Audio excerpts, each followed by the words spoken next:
There's a country in West Africa so hidden, many people don't even believe it exists. In the world, we get the most people, most countries that don't know about the Cape Verde. Yes. Because it's not inside the African map. It's not even visible on most maps, but it's real. It's peaceful. The people are very nice, very open, always smiling. Even when there is problem, people are smiling at the problem. A place where the people look different and the culture feels like a blend of different continents. Everywhere here in Cape Verde is surrounded by water. So before you come into Cape Verde, it's either you come with ship, which is not possible. It's very, very difficult. The only way is come through flight. Cape Verde has something different. All different in type of air, type of eyes, the skin color. We have this thing, this mix in us, and make us unique. As an African traveler trying to uncover hidden places on earth, I've seen beauties in many forms, but Cape Verde caught me off guard. When I found out how little people knew about it, even in Africa, I knew I had to go. So join me as we explore Cabo Verde, the real side of this island. I mean, the places that people don't get to experience.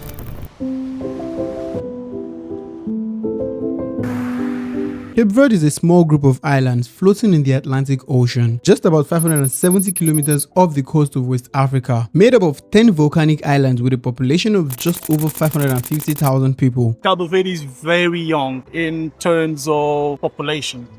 It's very young. 44% of the people are under 15 years old. It was once a Portuguese colony, and even though they gained independence in 1975, the European influence is still everywhere. The official language is Portuguese, but on the street, most people speak Crioulo, their own Creole mix of African and Portuguese. Maybe it's the size or its remote location or the fact that it's rarely ever talked about in the media. In the world, we get the most people, most countries that don't know about the Cape Verde. Yes. Because it's not inside the African map. But Cape Verde is one of those places that quietly blends two continents into one, Africa and Europe, and somehow still stays hidden from the world.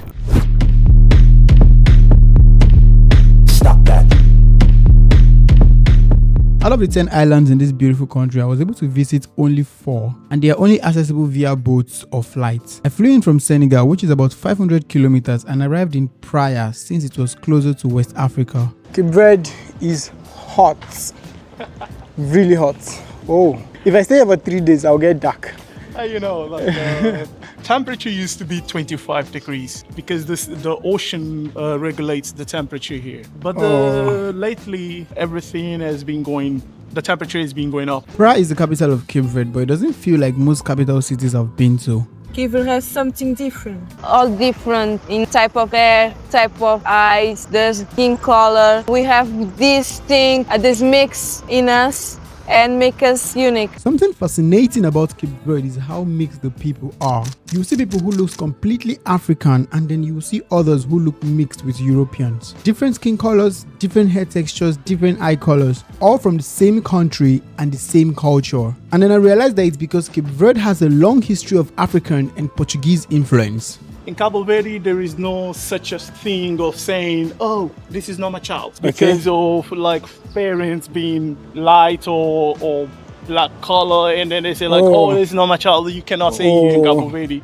because one of your ancestors used to be black or white. This is like one of the most popular places here in Praia, Cape Verde, and here you would find a lot of markets, embassies, and people selling stuff, organizations who are doing business around government offices and all like that. It's one of the most busiest places in Praia. While I was exploring the city of Praia, I realized that a lot of places are quiet. Not so many people on the streets, even the beach felt almost empty. A few cars here and there compared to other capital cities, until I found out that immigration for Cape Verdeans has always been seen as a solution. Here in Cabo Verde, we have about 500,000 inhabitants. We have over 1 million of Cape Verdeans abroad.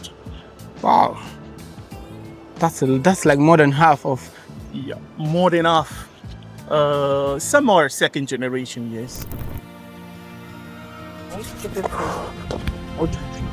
So guys, I'm currently in Santo Antao. This place is stunning.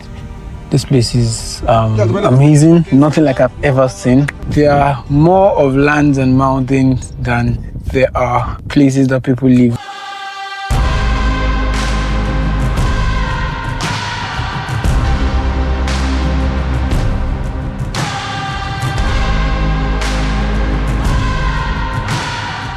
I'm heading for my next adventure right now. I don't know what I'm expecting, but people say that Santo Antao is the place you should visit if you ever find yourself here in Cape Verde.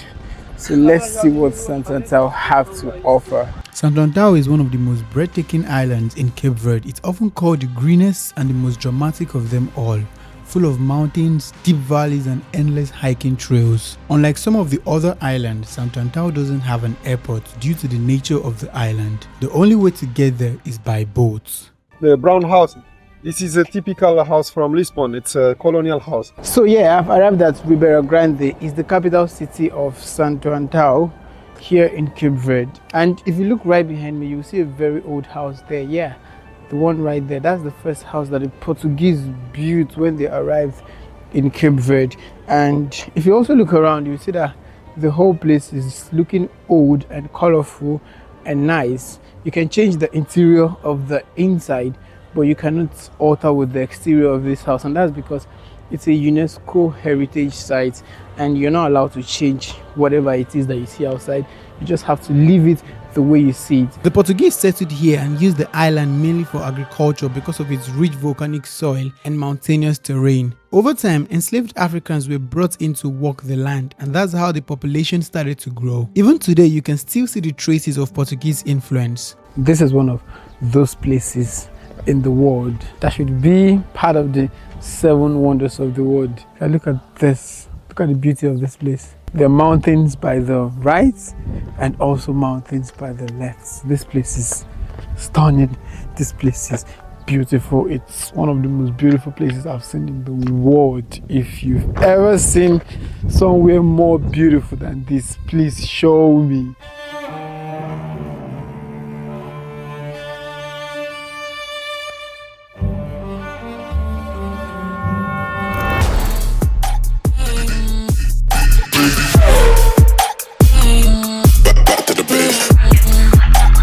Okay, so I'm in Sal Island now, and you know this island is one of the islands in Cape Verde that gets more of tourists, because first of all it's flat compared to other islands that are full of mountains.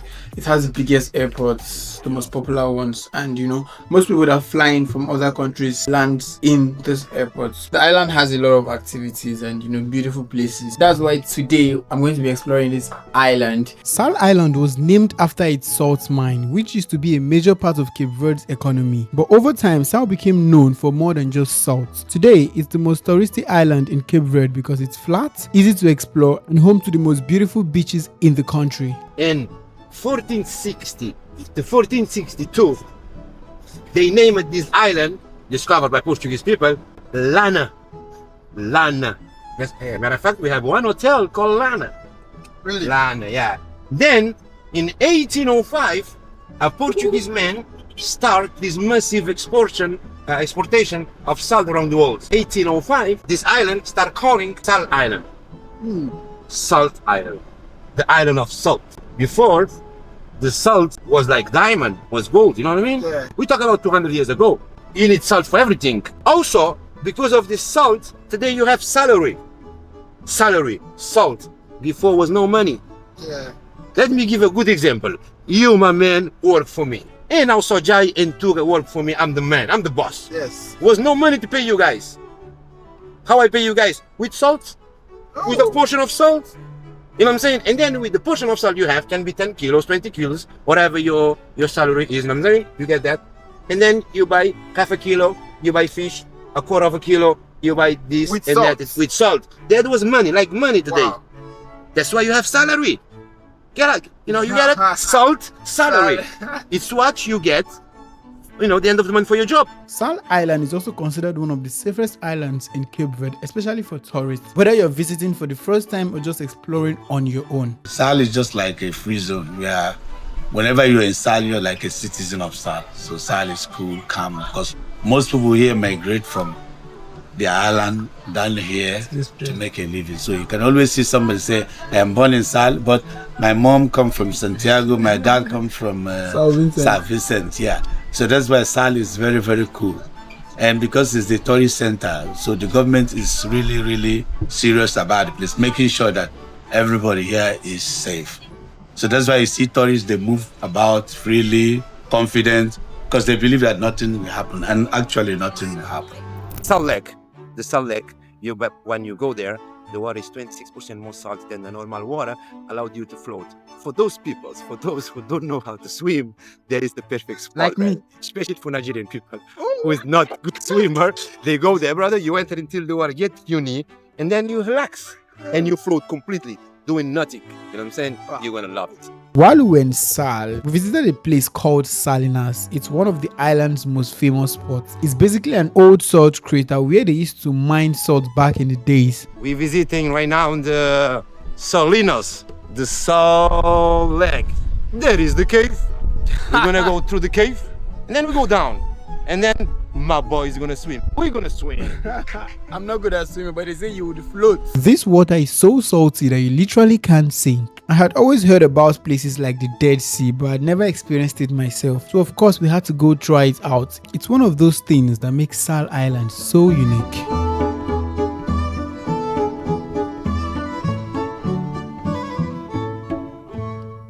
Okay, so right now I'm currently in a restaurant and we're going to try some food. The name of the restaurant is Bon Petit Restaurant. The reason why I chose to come to the restaurant is because, you know, it would give an idea of how much food costs in a typical restaurant here in Sal Island, Cape Verde. Cape Verde in general. Food are quite expensive here, at least for those that come from other African countries compared to the European that are used to, you know, the prices of food like being like this. We have the rice, we have the beef, we have the broccoli, potato, carrot, tomato, and that's basically it. And everything cost about 2,850 escudos in total for 2 plates of food. Cape Verde is full of surprises. It's a peaceful and beautiful country with a mix of Africa and Europe in one place, and yet so many people, even in Africa, don't know it exists. One thing I heard almost everywhere I went was about the lack of job. But the situation is becoming very difficult in Cabo Verde because there is no job. So lots of people are searching opportunities to go to Europe. With no job, you're having 1 or 2 people in the family working, and they had to feed a family of 7, 8, 10 people. Immigration is a solution for many Cape Verdean families here. A lot of young people don't see opportunities here, and that's a real issue. Here we are nothing without tourism, brother. You know what I'm saying? Matter of fact, you feel it on this pandemic situation. This pandemic, you know. Not going to talk about it, but this pandemic, everyone knows. Tourism is a big part of the economy, but outside that, things can be tough. And yet, even with those challenges, there are people who choose to stay. I have my job, I have my family. I don't need to go out. I feel this country much more better than over there. You can have a better life there. You can get so much money, but you are not free like here. That's why I prefer my country. I have everything I needed here. For me, not necessary to go out. This is my home. So, if this video opened your eyes to a country you didn't know existed, then I've done my job. Thank you for watching, and I'll see you in the next episode. Don't forget to subscribe.